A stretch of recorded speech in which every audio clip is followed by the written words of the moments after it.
So I planned to work outward from Kolkata, the only point of the journey I was certain about.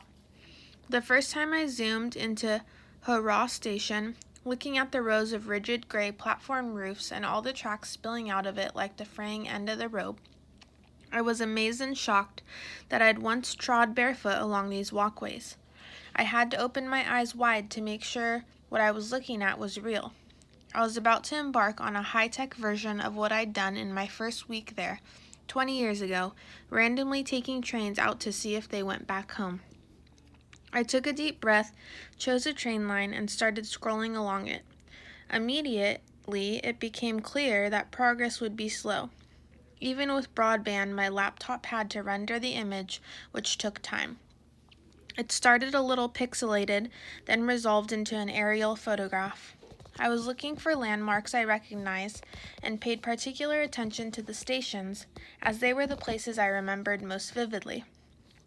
When I first zoomed out to see how far I'd gone along the track, I was amazed at how little progress the hours of scrolling and studying had brought me. But rather than being frustrated and impatient, I found I had enormous confidence that I would find what I was looking for as long as I was thorough. That gave me a great sense of calm as I resumed my search. In fact, it quickly became compelling, and I returned to it several nights a week. Before I turned in each night, I'd mark how far I'd gone on a track and save the search, then resume from that point at the next opportunity. I would come across good yards, overpasses and underpasses, bridges over rivers and junctions.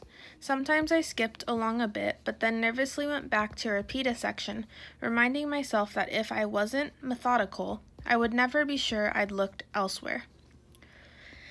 I didn't jump ahead to look for stations in case I missed a small one.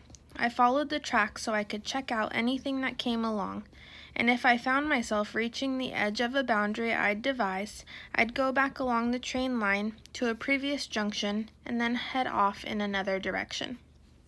I remember one night early on, following the line north, I came to a river crossing not far outside of town. I caught my breath as I zoomed in closer. The dam wall was decaying, but maybe the area had since been reconstructed. I quickly dragged the cursor to roll the image along. Did the countryside look right? It was quite green, but there were a lot of farms on the outskirts of my town. I watched as the town unpixelated before my eyes. It was quite small, too small, surely, but with a child's perspective,